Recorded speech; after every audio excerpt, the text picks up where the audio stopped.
Hello everyone, કેમ છો? જય માતાજી. બધા મજામાં ને? હા, તો અમારે ત્યાં તો દિવાળીની તૈયારી આવી હાલે છે. તમારે ત્યાં કેવી હાલે છે?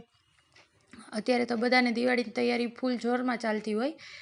તો આજે આપણે દિવાળી માટે બનાવી રહ્યા છીએ પાનનો મુખવાસ. તો પાનનો મુખવાસ બનાવવા માટે મેં લઈ લીધા છે નાગરવેલના પાન.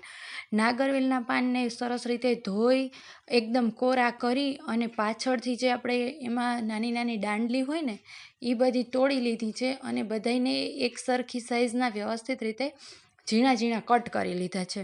અને હા મિત્ર, એ વસ્તુનું તમે આમાં ખાસ ધ્યાન રાખજો કે જ્યારે આપણે પાનનો મુખવાસ બનાવતા હોય ને ત્યારે એમાં કોઈ પણ વસ્તુને ભીની નથી રાખવાની. એ નાગરવેલના પાન છે ને એને પણ આપણે ધોઈ અને સારી રીતે કોરા કરી લેવાના છે કપડાની મદદથી. એટલે ભીનું હશે ને તો એ આપણું થોડુંક આમ બગડવાની આપણને શક્યતા રહે, પણ જો કોરી પડી ગયેલી વસ્તુ હોય ને એને આપણે બગડવાની કોઈ જાતની શક્યતા રહેતી નથી. અને તમે આ પાન મુખવાસ બનાવી અને 1 મંથ સુધી 1.5 મંથ સુધી તમે આને સ્ટોર પણ કરી શકો છો. વધારે દિવસ રાખી છે તો થોડોક ચેન્જ થઈ જાય છે સ્વાદમાં, પણ 1 મંથ સુધી કાંઈ થતું નથી. અને એના માટે મેં લઈ લીધું છે સોપારીની સલી, વરિયાળી, ધાણાદાર, જે પાન મુખવાસની ચટણી આવે એ, ટોપરાનું છીણ, ડૂટી ફૂટી અને એ બધી વસ્તુ. અને કોરા જે કટિંગ કરેલા આપણા પાન હતા ને એમાં એ બધી વસ્તુ હું એડ કરી દઈશ. ધાણાદાર છે, વરિયાળી છે, જે તમારી જેટલી પાનની ક્વોન્ટિટી હોય ને એ પ્રમાણે આપણે એમાં એડ કરવાનું છે.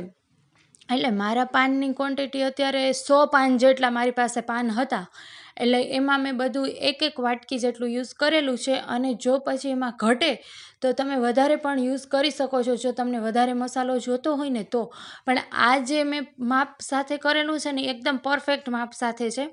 નથી એમાં વધારે પણ થતું અને નથી ઓછું પણ થતું. અને હા મિત્રો, તમે હજી સુધી તો મને બહુ સારો સપોર્ટ કરો છો, પણ આગળ પણ આવો નવો સપોર્ટ કરતા રહેજો. અને હજી સુધી જો તમે મારી ચેનલને સબસ્ક્રાઈબ ના કરી હોય તો સબસ્ક્રાઈબ પણ કરી દેજો અને બેલ બટન દબાવી દેજો, એટલે આગળના વિડીયોની નોટિફિકેશન તમને મળતી રહે.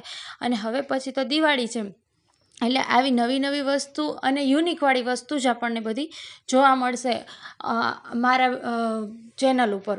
અને હા, બધું મેં સારી રીતે મિક્સ કરી દીધું છે, જે વસ્તુ મેં તમને બધી બતાવેલી હતી ને. અને છેલ્લે મેં એમાં ગુલકંદ એડ કરેલો છે. ગુલકંદ મેં અત્યારે 1 થી 1.5 ચમચા જેટલો લીધેલો છે, પણ જો તમારે વધારે લેવો હોય તો બી તમે ગુલકંદ લઈ શકો છો. અને આ બધું પહેલાં થોડીવાર ચમચાની મદદથી મિક્સ કરવાનું અને પછી હાથની મદદથી જે એમાં લાસ્ટમાં જે લાજવાબ જેનો ટેસ્ટ છે ને એ છે એની ચટણી પાન મુખવાસની. તમે જે પણ જગ્યાએથી વસ્તુ લ્યો ને ત્યાં પાન મુખવાસની ચટણી મળતી જ હોય છે. અત્યારે મેં માધુરીની ચટણી લીધેલી છે, એટલે એ ચટણી નાખી અને પછી છે ને આપણે સારી રીતે હાથની મદદથી એને મિક્સ કરવાનો છે. એટલે મસ્ત મજાનો આપણો મુખવાસ બનીને રેડી થઈ ગયો છે.